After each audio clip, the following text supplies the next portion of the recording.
Before people start speaking, I'm nervous I got. I was like picturing being outside, rain jacket.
Everybody ready? Oh, okay, good.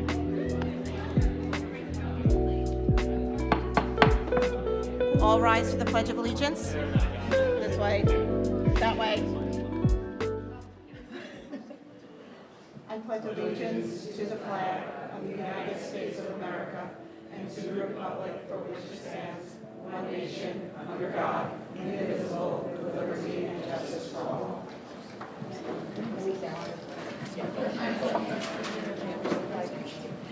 Okay, before we get started, we just have to do a procedural issue. So, Matt, Ask me to make the motion. Matt, please make the motion for the district Yep. pro tem. So I'm going to be making a motion for District Clerk Pro Tem. Be it resolved that the Board of Education approve the appointment of Dr. Jacqueline DeMarco as District Clerk Pro Tem in the absence of the District Clerk for the purposes of the vote this evening. Do we have a second on that? Okay, all in favor? All right, congratulations, Jackie. Thank you, Jackie, and congratulations on your temporary appointment. Right, I really don't have much in terms of a president's report because this is a very big night, but I do want to congratulate all the students from Ann Hutch and Greenvale, as well as the students at Waverly for their performances that occurred this past couple of weeks.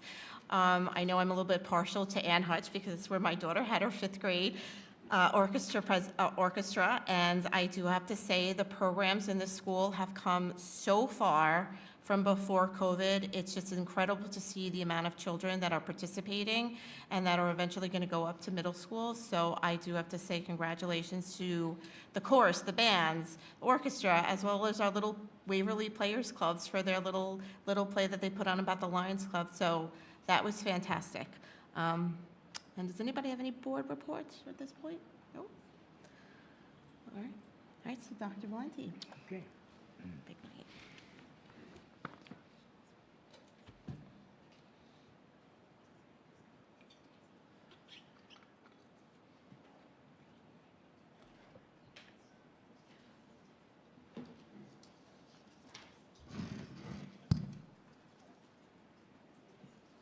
So tonight, the superintendent's report will consist of the following items. We want to recognize our students, many of whom are sitting here with us tonight. We want to talk about some new after-school contractors, our universal breakfast and lunch program that we'd like to engage in as part of the new state budget, and a little bit about a student board member. But let's begin with student recognition. And I think the best way to begin is by calling Dr. Ken Miller, our advanced science research teacher, to the microphone. Ken, would you come and join us? And this year, 8 of our high school students were recognized for their outstanding research projects at the March 15th Regeneron Westchester Science and Engineering Fair. And I'm going to let Ken do the honors and talk a little bit about how this track record compares with prior years and the work that he's doing in order to make sure that Eastchester earns high marks. So, Ken, first of all, congratulations. Thank you very much.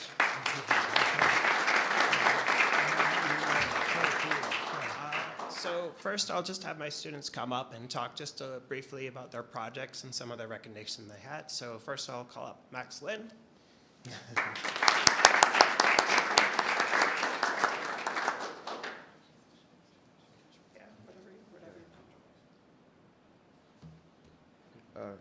Good evening, guys.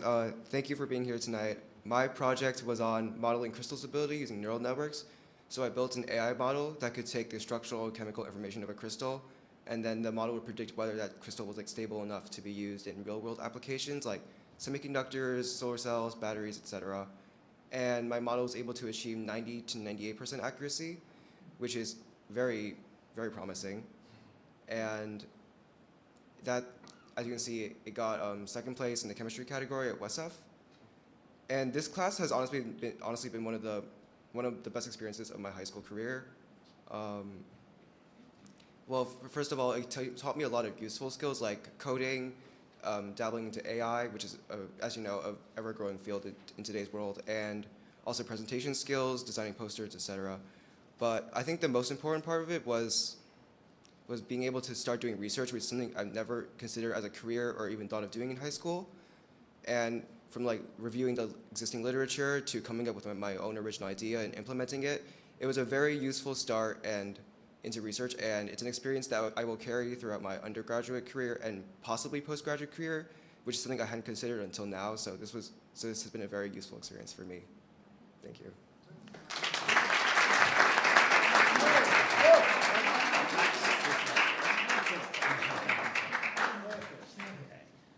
Next, I'll welcome Amelia Chen.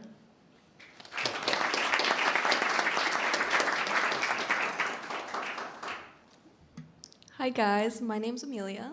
I've been doing my research for the past 2 years on the impact of environmental conditions on latex balloon degradation in soil. So my results reinforce that latex balloon products shouldn't be considered biodegradable with the global biodegradability standards, and found that specific conditions of temperature, humidity, and soil nutrients, or lack thereof, that influence the degradation. My favorite part of ASR was probably making my poster and presenting. Going to WestF was actually pretty nerve-wracking, but I feel like Dr. Miller prepared us a lot that I hadn't seen the full extent of until I got to the competition. When I got there, I just felt very calm, and it was more enjoyable and fun than it was stressful. I learned statistics like ANOVA test in ASR before covering it in Algebra 2, which gave me a solid foundation and helped me apply the concepts more effectively. And I just took my algebra test on it today, and it's fair to say it went pretty well. My mentor, Dr. Morgan Gilmore, is a NASA research scientist at the Ames Research Center Earth Science Division. I placed third in the environmental science category at WestF, and I'm currently working on getting published in the Journal of Emerging Investigators.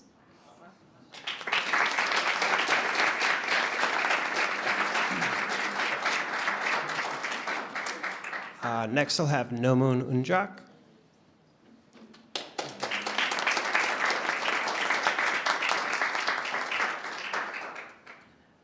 Good evening. My name is Nomun Unjak, and my project was an affordable automated text-to-braille device. It took visual text from surroundings and converts it into braille using a low-cost display. It allows visually impaired individuals of all socioeconomic levels to access visual text. This project won the David M. Holmes WestF Engineering First Place Award, along with a $300 prize. As to right now, I'm working on a machine learning algorithm that will be able to diagnose diseases by analyzing gut sounds. One of the biggest takeaways from this class for me was learning how to conduct real research. From analyzing literature and building circuits to writing a formal paper and presenting with confidence. In addition, what I think I appreciated the most about this class is that it gave me the opportunity to conduct real research, something I honestly never thought I'd be doing. This class opened a door I didn't know existed, and I'm grateful to be taking it right now. Thank you to all of you for supporting this class that empowers students to explore and grow as researchers.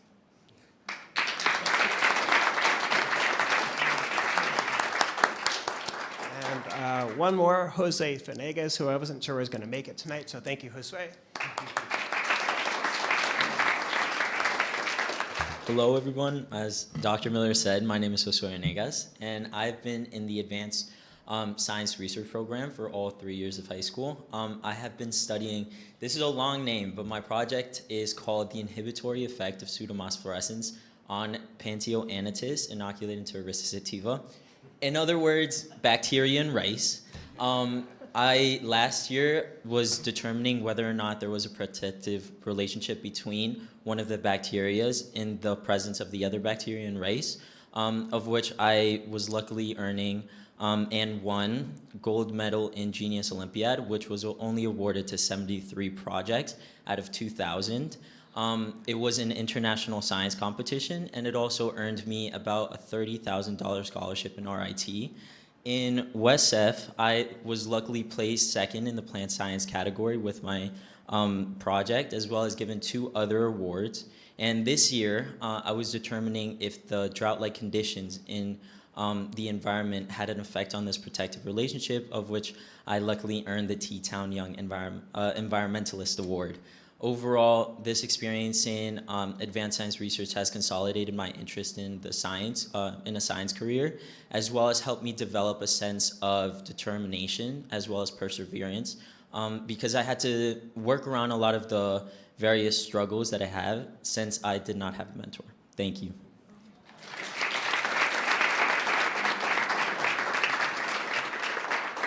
So, Michael, why don't we have a Kodak moment with our group? Ken, if you and the students, why don't you come right up? You gotta step up in front of me. Yeah.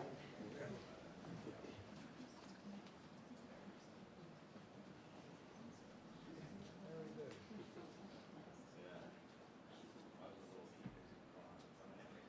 Thank you. Let's give him another round.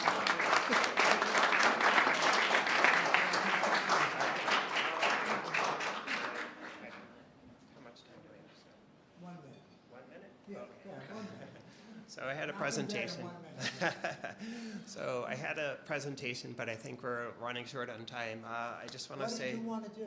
Huh? Do Oh. you have more than 1 minute? I have more than 1 minute, but I don't want to drag the meeting out or anything like that. I just wanted to go. Great, we wanna hear it. All right, just give me the hook or play the music if I go too far. Let's see. So here, I'll try to breeze through a little quick. So first of all, my name's Dr. Miller. I've been teaching ASR, or Advanced Science Research. Everyone calls it ASR around here. You probably already know about it. It's a 3-year program where students start in 10th grade.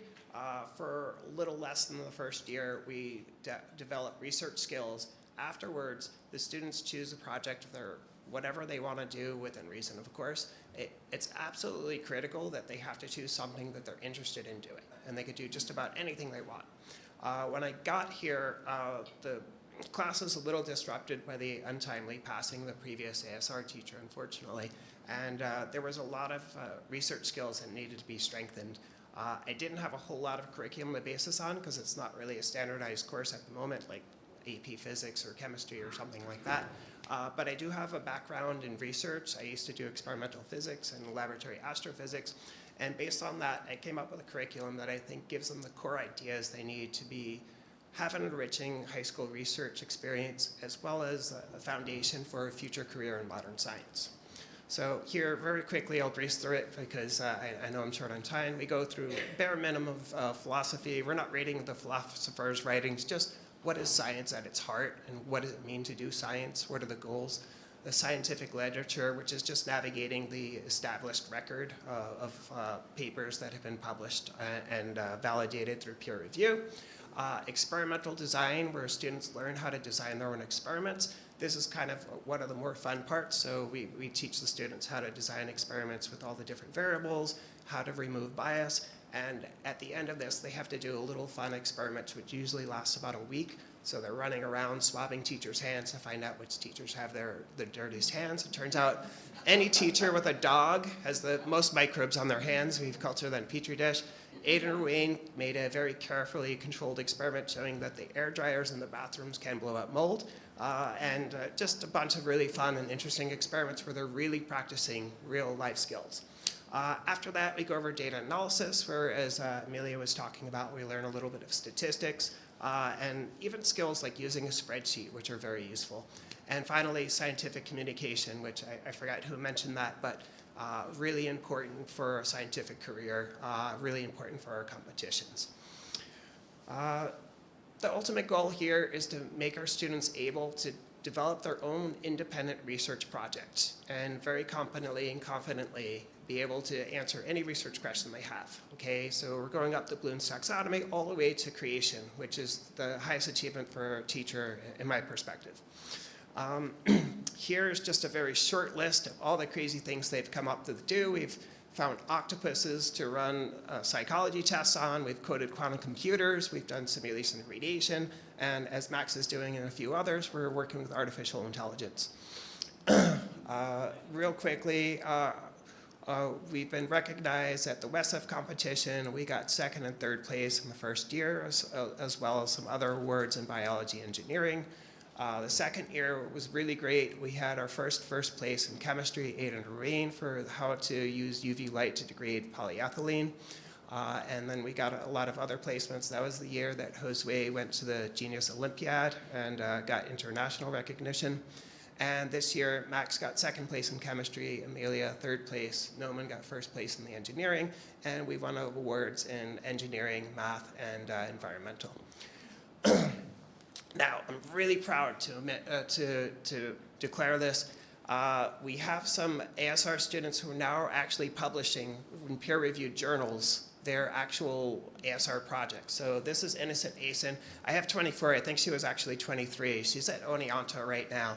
She published in the Clinical Nutrition Journal about the antiviral properties of spirulina. If you're not familiar with this, publishing a scientific article in a peer-reviewed journal is an honor that usually students get towards the end of their graduate career. So this is a really big deal. It's opened doors for her. She's working on gene editing research projects right now, and it's really going to be a feather in her cap for her future career in science. Here's Jocelyn Chen. If you recognize the name, this is Amelia's older sister. She published her work on noise pollution and cognitive functions in the Journal of Emerging Scientists. And I'll try to rush through the last part here. The future of ASR, I really want to get more students to publish their work in peer-reviewed journals. It's a very, very high goal. I want more use of artificial intelligence, both students who are coding it and developing themselves, or also just incorporating their projects, because I think it's going to be a standard in science in the future, and I want our students to be in front of the wave and not catching up. I would like to make this an ASR college accredited program through SUNY Albany, which there's only a few hoops to jump through to make that happen. And finally, as Jose was saying, he did this without a mentor, and there's two ways to do this. The traditional way was everybody went out to get a scientist to invite them into their lab and play with their toys. It's very hard to do that these days. Scientists are more and more busy with less and less funding.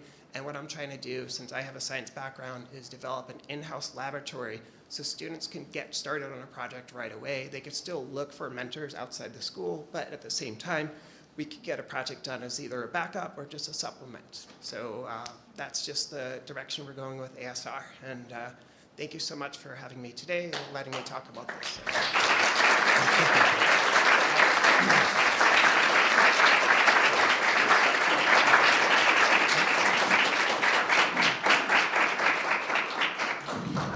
And this may be a very proper moment to ask Adam Freehofner. Would you come up here, Adam?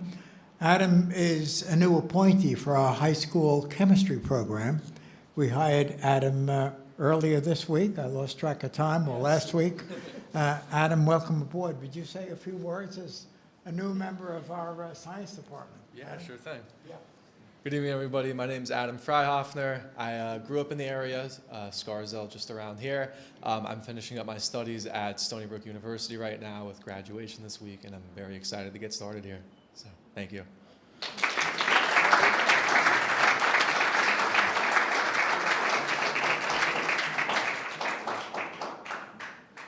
Right over here. You ready for a photo? Is that good, Mike? Yeah. Great, thank you. Okay, let's give Adam another round of applause.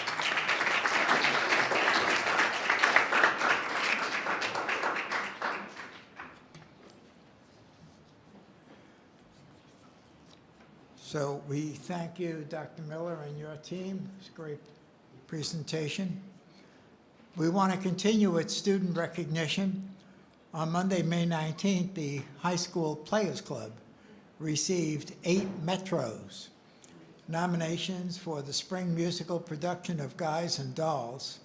So I'm going to ask some of our adults in the room here. Jeremy Messer. Is Jeremy in the room? Jeremy Messer? Come up here, Jeremy. Our director, let's give him a round of applause. Also, is Nick in the room? Nick Soshin? Nick, come on up. And Mr. Bluth, are you here? Come on up, Joe. Okay. So I'm going to turn the microphone over to you, gentlemen. Please explain to the board and the community and the streaming live crowd out there what this is all about. Okay. So in 4 surrounding counties, school musicals compete. We were up against 70 other schools. Each nomination category gets 7 nominations. So that's pretty good math, I think, for us. We've received 8 awards this year. 3 of which were for adults, so I'll start there and get quickly to the more important student awards. Mara Davi, who couldn't be here this evening. Mara is a tremendous resource for us. Mara is a Broadway and TV veteran, but she's also wonderful with kids. She understands the development of the teenage artist, and has just brought so much to the club in everything that she does, both her experience and her persona, the way that she approaches the kids. So she's been nominated in recognition of her choreography. Nick Soshin, I'll let you talk in a second. Nick was nominated for our lighting design. In collaboration with our set designer, we built a custom LED wall that was a lit outline of all of Times Square. On top of that, the lights that shine on the kids and enhance the kids. And then myself for direction. The reason these awards are, I can speak for myself. I had a great script that helps, right? It was really great writing. I have a great team behind me with Joe helping to co-produce with Nick on the lights and sound, with Mara, with our set designer. That helps, and with a group of students. I've been at this a long time. I don't think I've ever had, and I mean this, such a professional group of students to work with. When I'm teaching at the high school level a script, directing a whole show, you know, it's often acting basics and stage basics and music basics and you know, the building blocks. This group have those down. So for me to say, here's what the writer is saying and here's what I'm looking for as a director, and then to watch them implement it immediately has been such a pleasure. And then back to Nick for 1 second, then I'll call the kids up super quick. With my adult team, I'm also just as lucky. Every single person in my adult team understands their piece in storytelling. People don't always think about costumes need to tell a story. The color scheme needs to tell a story. The lights need to tell a story. And when we're all telling the same story together, that's what makes it so compelling, because as an audience member, you might not pick up on all of those things, but you know there's something extra there and there's something special there and that the story is being told in a clear and concise way. So I'll bring Nick up if you want to say something quick. Hello, everyone. Thank you. Just to echo what Jeremy said, which is all 100% true about how I think the main message of this group that we've said time and time again this year is how special they are. And everything that we did was an effort to tell the story of Guys and Dolls. Every single little lighting cue, what I would do, I'd be like, is that what we're trying to tell the story right now? And Jeremy was like, yeah, or maybe let's do it this way. It's all in an effort to make the story come forward. And listen, forget about the lighting for a second, because if I had 1,000 lights, I would turn them all on. It doesn't matter. What the kids are bringing on the stage is something magical, and it only highlighted the things that I was doing. So again, I want to thank the entire team. I want to thank Jeremy. I want to thank Joe, Jen, our set designer, for that amazing Times Square LED wall, which was a sight to behold, and Mara, our choreographer, and of course Jen Batts, our costume designer. And thank you all to Eastchester for the opportunity to be working here and making such a great product. Thank you. So let me quickly call up the kids who are nominated. I want to explain the first nomination because it takes 10 seconds. Jackson Boyer, come on up. Jackson was nominated for technical merit. Jackson was the lead of our show, so he balanced doing a leading role with what I'm about to tell you. He's also our props master. That involves coordinating props, getting props, but he also makes props, and it may or may not be a future in his future. But one of the most impressive things that he does is there's a scene where they end up in a bar and they've all had a little bit too much to drink and they get in a fight. And in the fight, we needed 2 wine bottles to be smashed over students' heads. Now, we could have bought them. They exist. They're made of sugar and they don't harm the person getting hit. They're $50 a piece. And we needed 2 per night and then, 3 or 4 nights of dress rehearsals. Jackson found a way to first build the silicone mold of the wine bottle from scratch.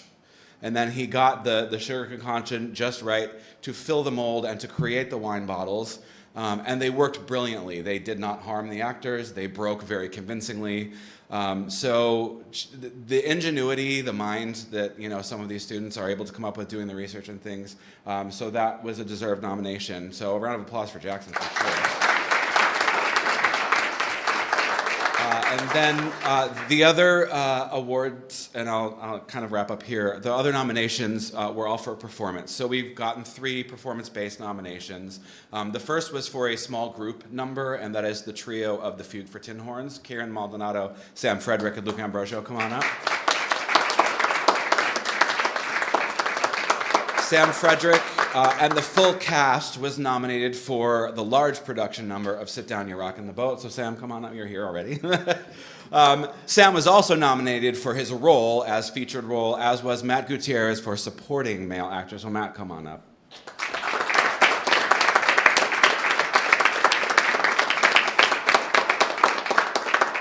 All right, so I've taken enough of your time. This has been a pleasure to work on. I'm super happy in general with where Players Club is right now. I thank you all for your support. I thank the community for their support in all of the ways that they support us. We have a great group of kids. We're lucky to be doing what we're doing and where we're doing it. So thank you very much. Okay. We're going to do a group photo. Okay, let's do a Kodak moment, gentlemen. We have an all-male cast here. Where are they? These guys and dolls. Guys and dolls.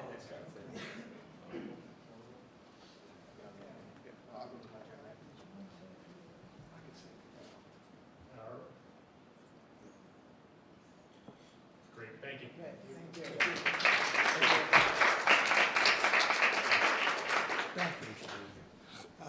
And I will close out. I know the community has seen my face way too many times, especially recently. But I just want to say, as a silent producer with the musicals, this puts a smile. Yeah, this puts a smile on my face. And I do just want to say one thing. I asked Jeremy recently, and correct me if I'm wrong, Jeremy, but Jeremy has ran theater programs in San Francisco, in Rochester, where he's from, I believe in the city, and a bunch of other areas. And I asked you, was this year, this show, the most satisfying year of your educational director career, which has been most of your life? And you said yes. Highlight of my career, no doubt. So thank you all for what you provide. I mean, things are really, really great in this community. Thank you for celebrating it. But again, thank you all for making it happen. And Dr. Valenti, thank you so much.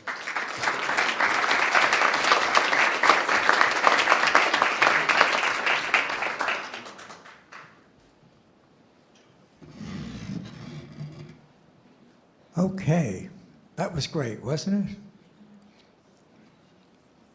So, we have some of our building principals here tonight. We have Dr. Meyer.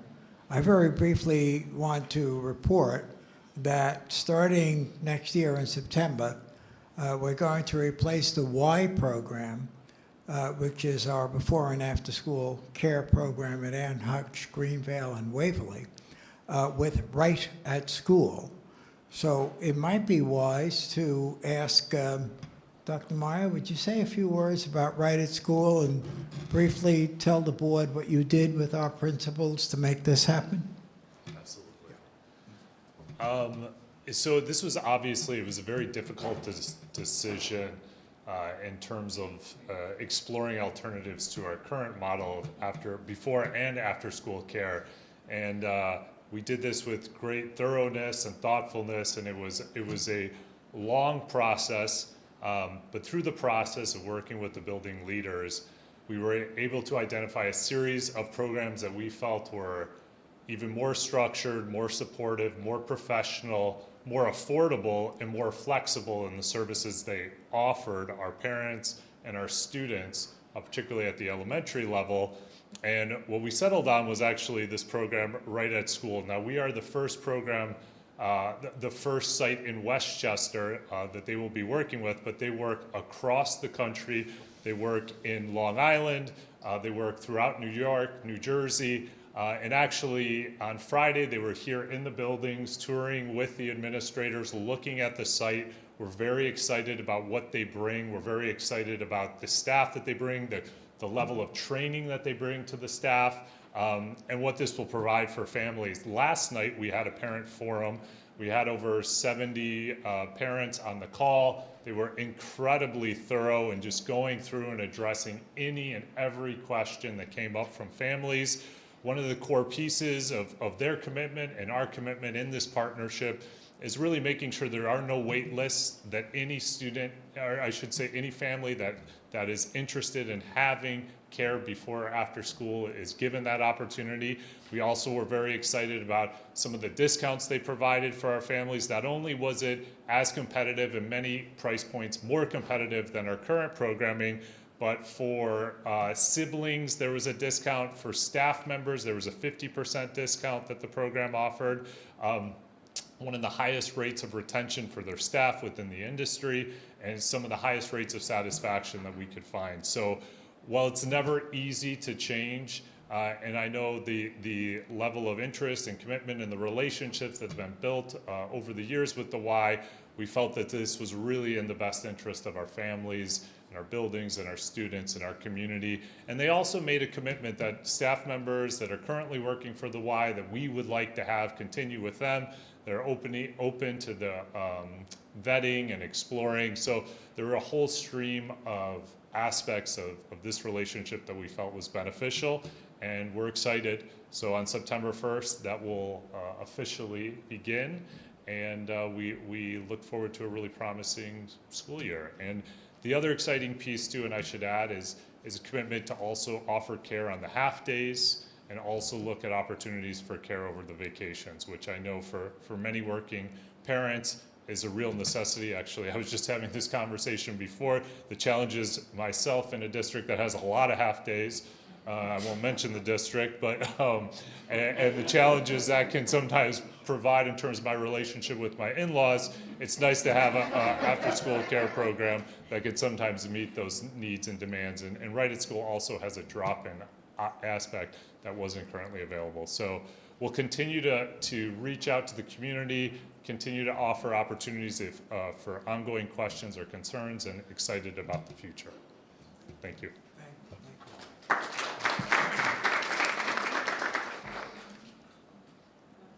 Okay, let's talk a little bit about food.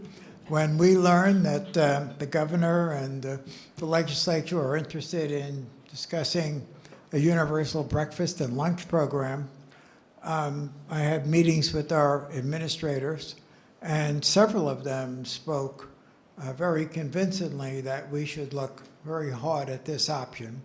Eastchester has not necessarily been an active partner in the universal free breakfast or lunch program. So we began whatever work was necessary. Chandra Merrill, who's here tonight, has been working on the application process with our food service program. And we are now well on the way toward being part of the program and taking advantage of the state's universal breakfast and lunch program this coming September when school opens. On that point, did any of our principals want to address this issue from your perspectives? You're happy with where we're going and what we're doing? We are talking about... Pardon me? You're good, Caitlin? That's good. We were talking about having two types of breakfast, one where children would get there early and sit down and enjoy a meal in the cafeteria. Other, I think they call that grab as you go, or go as you grab, or some combination thereof, and take something up to the classroom.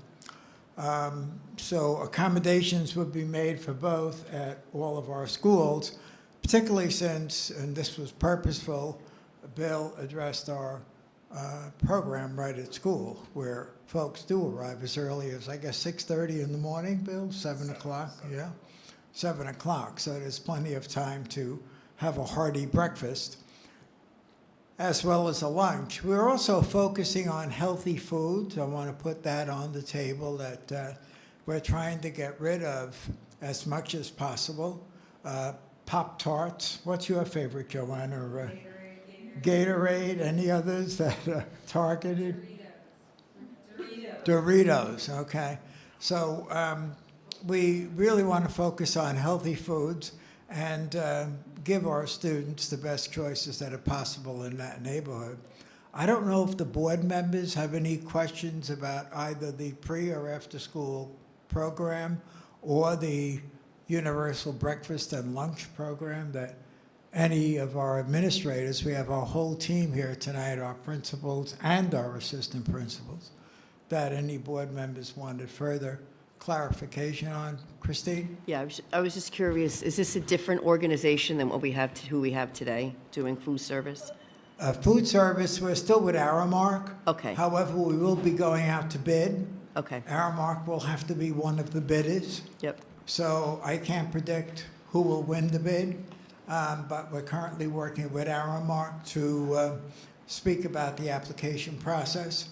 Ethically, they have to be careful how closely they work with us because they ultimately have to apply to the bid. So Chandra and the business officials are, working on that end of it. But we expect they will be one of the individuals who show interest as a bidder in the program. In this program. Okay, thank you. Chrissy? Will there be choices for the students, or is it just one set meal per day? Are there any options? So I'll take a stab at that. The set program is going to be limited in its options. I mean, there will be perhaps one or two parts of what students will get each day. We are going to maintain the option of students having the right to purchase foods other than what is part of the established program, okay? So it's not that we're limiting students' choices. We'd like to encourage more healthy choices, let's be blunt, but certainly students would be able to use the program to make choices beyond what's served. I don't know, Chandra, is there more that should be added to that answer? Or? Well, come up to the microphone if you want to say something, yeah. I know you spoke to the regional manager as recently as today. So we're at the very beginning of the application process. I believe at the next board meeting, we're going to be asking the board to approve us moving in the direction of joining the child nutrition program. Basically, my understanding so far is once the bid is done and we choose a food management company, at that point, we would be working with the administrators, the board, and the superintendent as to what type of menu selection we want. Perfect. Yes. So we're not there Right. yet, but it will be a process over the summer.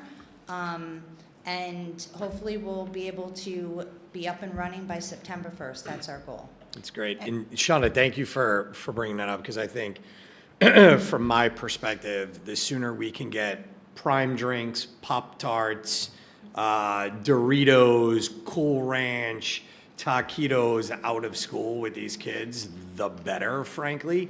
So excited to hear we're beginning the process, and then we'll sit down and probably have a workshop about healthier options for the kids, because I know for my own kids, when you don't have that at home, they go to school and it's kids in a candy store. They're grabbing for all the kind of junky stuff that isn't good. So I'm excited for us to really kind of tackle that Well, the once and child for all. nutrition program, they do recommend the district forming a committee of a variety of stakeholders so that everybody has a part in the changes that the district will go through. That's great. And Sean, I have just one other quick question around that. Something that Dr. Valenti and I had a conversation about, and I recently just read an onboard. In terms of providing this program to all of our students, I know we're looking at kind of capacity, meaning where are we housing all of this food? Do we have the appropriate refrigeration? Do we have the appropriate pantry, storage rooms, et cetera? And one thing that I did read is there, my interpretation is there are probably funds from the state for food service infrastructure as part of this program. Have you started to unpack that or look into that, or what we would potentially be eligible for there yet? So I have asked the question of our Aramark district manager. She was going to look into it. Because Eastchester was not part of the school lunch program previously, this first year will be a benchmark year for us. So basically what that means is we would be eligible for the universal meals for free, but there, in future years, we would be eligible for additional funding based on our metrics as far as how the students are, you know, how many free and reduced students we have, how many meals we sell. So this first year will be a lot of like statistics. That's basically the answer that I got. Got it. But do we, and I know you're just exploring this, you may not have the answers yet, but I would assume we need to be prepared to provide a breakfast and a lunch for every student Yes. starting in September. Correct. So it's a little bit of the cart before the horse, Correct. if you will. Okay. And then there are some additional options in the future that we could explore, which would be a snack option for after school and also a summer food program. But initially, I believe we're going to move in the direction of breakfast and lunch at all buildings. Great. And Chandra, I just have a couple of questions with respect to the menus. How far in advance are menus going to be posted? Because I know there are a lot of concerns with parents ahead of time, whether it's this program or even our school program, to get a sense of how far the menu is going to be posted, and then what the nutritional value listed, the ingredients, any allergies, is that all going to be posted? Because I know that there are a lot of parents in this district who feel that Aramac is just saying, oh, we've got chicken nuggets, but what are the ingredients in that? Because there are kids that have dietary issues. So this year, we have had some meetings with Aramark and parents, and we are continuing to work on that. I think once we're part of the program, it's actually going to be easier, because what Aramark had told us was part of the issue was with some of the vendors that we were using, and by joining the federal program, we will be shifting and using vendors that provide that nutritional information. Okay, and I know you said you're going to be exploring the meal options or plans. On average, I mean, some people hear, oh, this is going to be subsidized by the federal government. Do we know like how the size of the proportions are going to be? Because obviously, what a kindergarten eats is vastly different than what a high school senior eats. So if you actually go on their website, they have all their portion sizes already listed and all the nutritional requirements that we're going to need to meet moving forward. You asked a question about the menu. Yeah. Everything that I've been reading, I believe, states that our menus minimally have to be posted 30 days in advance. So again, that's something that we'll probably explore more as we go, but I would say minimally 30 days. Well, thank you. Any other, I think there's another question.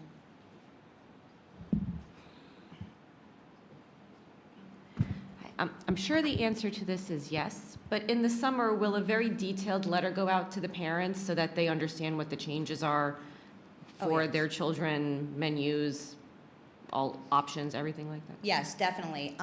Right now, like I said, we're at the very beginning. We are just starting the application process, and there's a whole bidding packet that we have to prepare, and it has to go through an approval process. So once I would imagine within 30 to 45 days, we should be a little bit farther into the process. And then once our new superintendent starts over the summer, we would be preparing that information to go out to the families. Okay, thank you. Okay, thanks. Thank you. So to answer another part of your question, Christy, do you have another question? is our current equipment up to date in our elementary schools? The short answer is not necessarily so, as Porgy and Bess put it. So we're looking at each of the 3 schools, our freezers, our ovens, our other equipment, and we do have a fund called your cafeteria fund, which is generated from monies of students' purchases, where we can install equipment where it's necessary to do so. So that's number one. Number two, there may be some space issues in some of our cafeterias, and we'll have to look at that with Elliot. What can we do internally? What may have to be part of a future bond? It's a separate question. So I just want to keep an eye on those 2 particular balls. On the issue of have we done well in terms of reporting to the parent body and the public on caloric content and food, no, I don't think so. I think we could do a lot better. And we're looking at some platforms that will help us do that better with Aramark or whoever the final vendor will be. So I think this is an ongoing process. I think it's a great first step for Eastchester to move into this neighborhood. A number of our principals have identified youngsters who will benefit from being able to take advantage of free breakfast and lunch. So I think that's important. Most of our students don't need that, but the healthy food part and the other elements, I think, would serve the entire student body and community very well. Okay? Are there any other questions? I just Comments from- I just had one. I wanted Sure, just, Kristen. Bill, I just wanted to go back and ask this a clarifying question with the Right at School program. Yep. Related to the after-school portion, do you anticipate any impacts with like after-school clubs that take place? Or do we have like where we're going to place kids? And I don't know, just, Yeah, I it mean. shouldn't be any, This is I fine. wouldn't expect any issues, right? Should be. So just in response to that, absolutely that's taken into consideration. In many ways it works as it currently works with our programming. And actually this gives families even more flexibility with the drop-in option because if they do have after-school clubs 1 month or for a season, they'll have more flexibility. Let's say if they're accessing a club on Thursday, but they wanted to access the after-school care on Wednesdays and Tuesdays. So definitely we're taking that into consideration. We're going through the licensing process of different spaces within the building so that we can meet the growing demand of registration and also accommodate all the programming that takes place in the schools after. Thank you. Okay. Okay, so the very last entry for tonight, we're talking about new legislation, new programs we can look for. We can look for a new student board member effective July 1st. The current 9-member board will increase by 1 student member to be elected by the student body. There will be assemblies later this week. I'll be there. I think some of our board members will join us and perhaps say a few words about boardsmanship to the students. These students will be non-voting members, but they must attend every meeting. They have the right to speak at the public meetings, and that probably is the most significant part of their role. Their ability, when you have a new secondary schedule, that board member will certainly be there to comment, advise, and suggest. Student board members will not attend executive sessions. And as I mentioned, there are assemblies later this week, Thursday, if I'm not mistaken, at the high school, to gauge interest of our students and to have speeches from students who are contending for election by the student body. Also, I'm glad to see Erin is in the audience tonight, and we're working with Erin on identifying some of our students from BOCES who might want to serve on the BOCES board, either in the occupational ed or the special ed. And the latest communications I saw, Erin, is that we may have 1 for each. Is that right? Do you want to come up and tell us what you have, or give me hand signals? Yeah, 2. 2 for what? 1 for each, 1 OC and 1 OC ed and 1 special ed, or? Both OC ed. You have 2 OC ed. So that's very good. So you may have folks sitting at 17 Berkeley Drive who are board members there as well. So we're certainly covering the territory. Any questions or comments? Okay. So I know tonight's a very special night, so we all want to get over to the voting area. So I'll conclude my report and we'll continue with the meeting. Thank you. Thank you, Dr. Conti. Hang on. We are now up to the consent agenda. Do I have a motion? Oh. Christie? Usually everybody raises Wow, their hand. I know. Christie?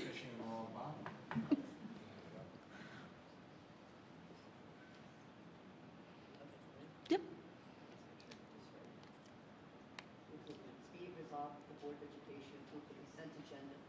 We put it on speaker. Be it resolved that the Board of Education approve the consent agenda, which includes the following: 7 minutes, 8 personnel agenda, 9 committee on preschool, special education recommendations, 10 business office recommendations, 11 educational and curriculum instruction. Do I have a motion? Great, thank you. Do I have a second? Sean, all in favor? All right, motion passes. Our future meeting dates are June 3rd will be a work session, and June 17th will be our regular meeting. And now we are up to the comments from the public. 30-minute session, 3 minutes per person. Please be cordial, please be civil. Going once, going twice, all right. Right, now, do I have a motion to recess to go certify the election? Oh, you want to do that, Christy? Okay. It's, should be 14:01.